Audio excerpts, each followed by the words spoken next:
Welcome back to my channel. My name is Mr. Springer. I teach high school chemistry, have for a number of years, and this is just the next video in my series. This is on names and formulas. It's a little bit more basic maybe, but I think it's necessary at this point that we get a little more basic. So without any further ado, here we go. So I've got the names of some things here. All of these are just elements. So we're going to write down the formula that would be used in a chemical reaction if you were finding these things in a chemical reaction. So the first one is sodium. You look on your periodic table. Sodium has the formula or the symbol Na. Aluminum, very similar. Al. We're just finding these right off the periodic table. Iron, Fe, of course. Boron, B. Chlorine. Now remember, we're talking about if it's in a chemical reaction. If you just see chlorine in a chemical reaction, it's going to be Cl2 because chlorine is a diatomic element. We all know there are 7 of those.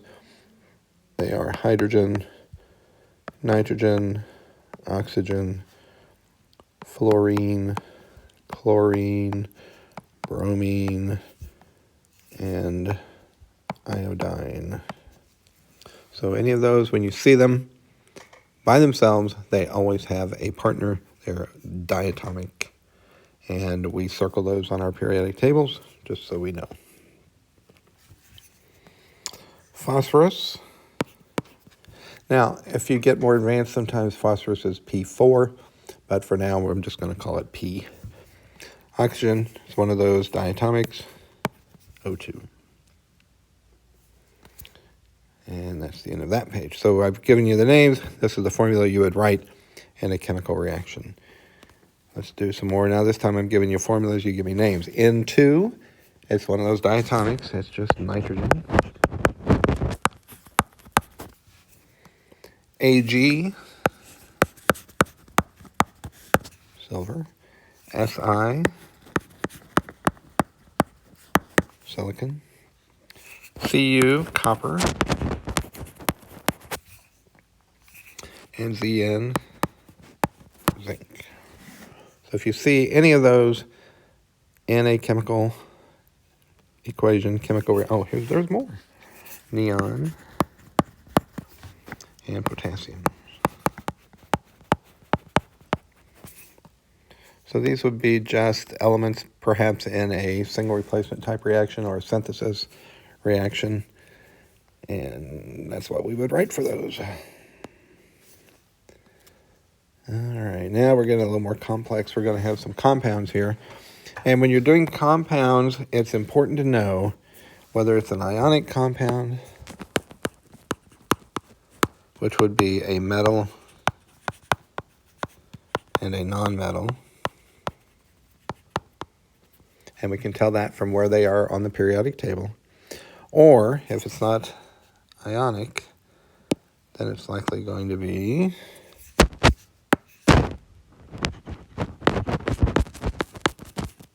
molecular or covalent.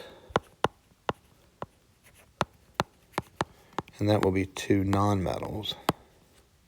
Oops, where did it go? 2 nonmetals. When you're doing ionic, then the charges matter. When you're doing covalent or molecular, the charge is not a thing that you need to worry about, but we do include prefixes in those. So let's get rid of that. And let's go here. Sodium chloride. Notice the IDE ending, which tells me it's a binary compound.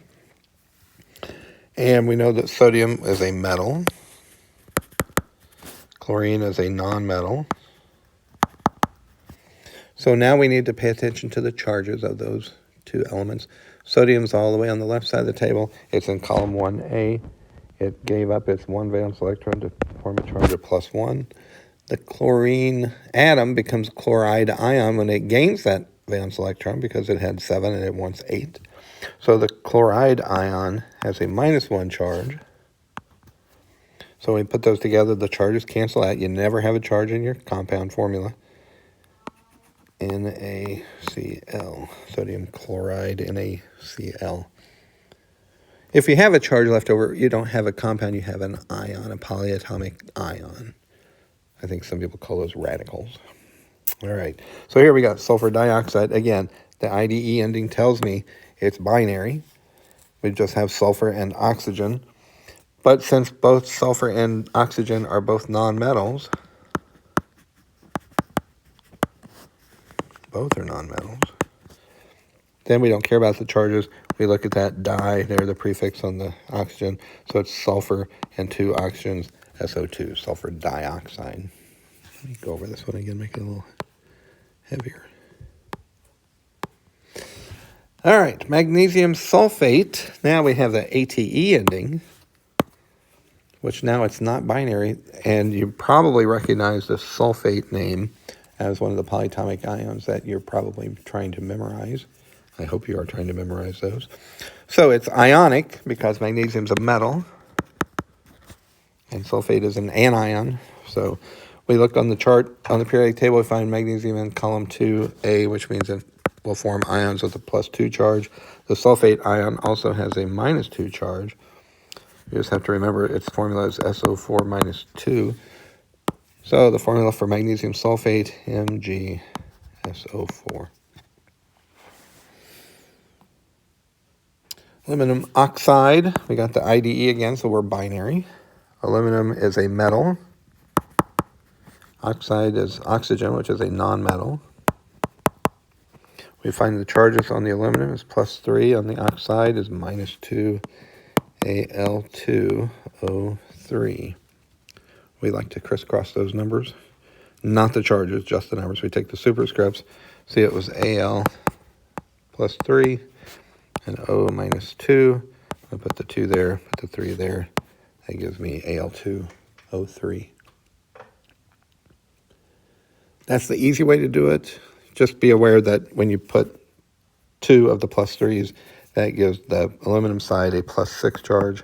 So the oxide with 3 O2s would be a -6. And again, they're canceling out because all compounds are neutral. Oops. In terms of electrical charge.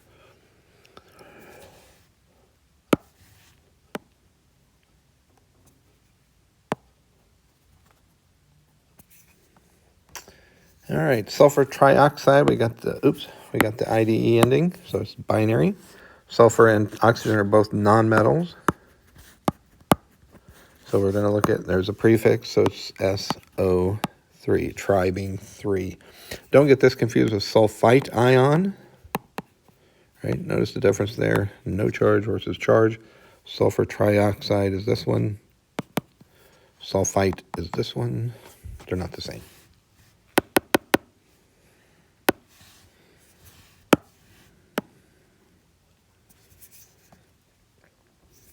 Calcium phosphate. Calcium is a metal. Oops. Phosphate is a polyatomic ion. Remember, see the ATE ending. That's the giveaway. Calcium has a +2 charge. Phosphate is PO4 -3. So I'm going to need 2 phosphates for every 3 calciums. Ca3, PO4 in parentheses, 2. Why is the PO4 in parentheses? Because there are 2 PO4s.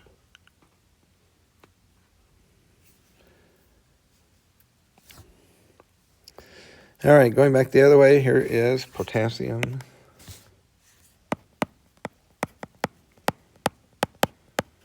And hopefully you recognize this beast right here as the chlorate ion. Potassium chlorate. Here's 10 with oxygen. We know oxygen is a -2, so the 10 has to be a +2. So this is 10, oops, not S. 10. Since 10 can have multiple charges, 10 oxide.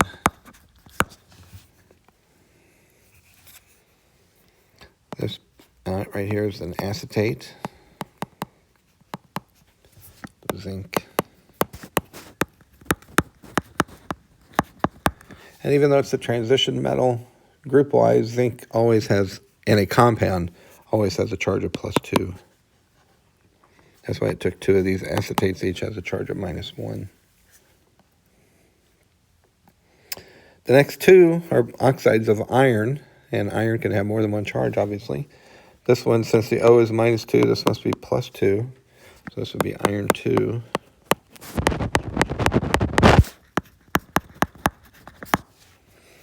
And this one here, if we would uncrisscross, right, the 3 would go up and the 2 would go up. This would be iron 3 oxide. And then we've got some, okay, it's a binary. Barium is a metal. You don't have a lot of experience working with barium probably, unless you've had to have a lot of like internal x-rays and stuff of your digestive system. But barium and iodine, barium, iodide.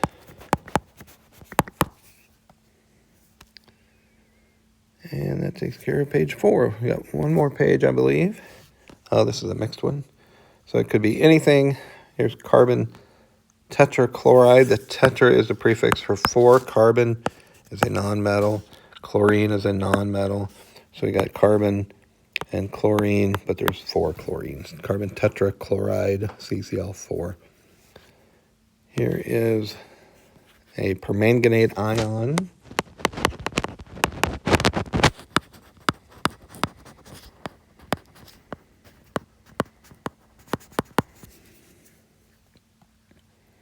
Ammonium acetate. Ooh, this one has 2 polyatomic ions. Ammonium is an NH4 plus. Acetate C2H3O2. Put them together, NH4 C2H3O2.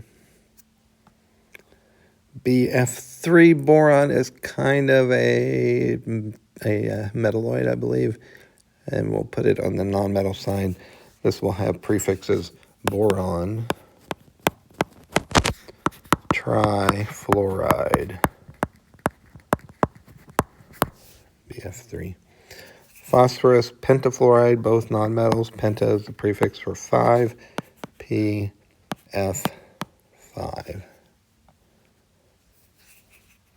Hydrogen hydroxide, hydrogen, although it's a nonmetal, it's on the metal side of the table. It sometimes hangs out with metals that can act like a metal. Let's pretend in this case it's a metal with a +1 charge.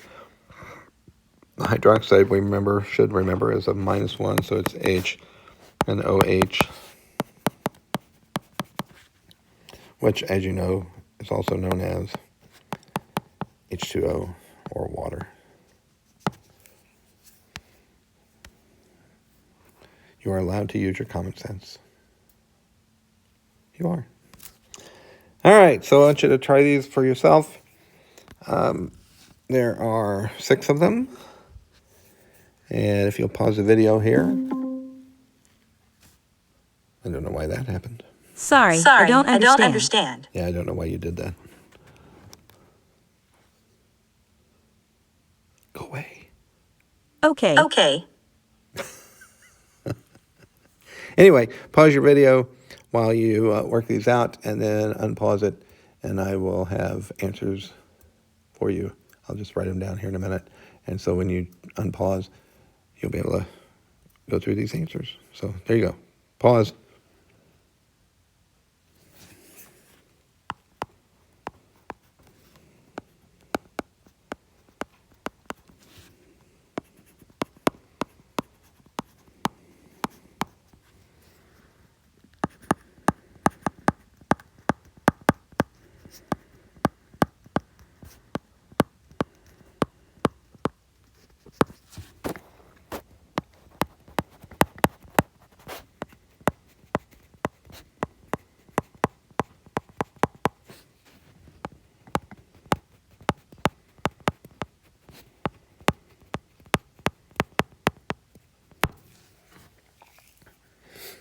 So the bromine is Br2 because it's diatomic. Iron 2 sulfate. The sulfate ion has a -2 charge. So the iron 2 has a +2 charge, so it needs one of each. The nitrate is a -1. Nickel 2 has a +2. So it took 2 of the nitrates to satisfy that nickel. Potassium permanganate, just remember the permanganate ion. ClO- is a hypochlorite, sodium hypochlorite. That's also better known as bleach in the real world. And ammonium hydroxide for the last one. When you buy ammonia to clean with or whatever you use ammonia for at your house, it's actually ammonium hydroxide. They've dissolved the ammonia, the NH3 ammonia, in water to make ammonium hydroxide. So anyway, that is the end of this video. And if this video helps you, you can like and subscribe. Click that bell for notifications. And I'll see you next time.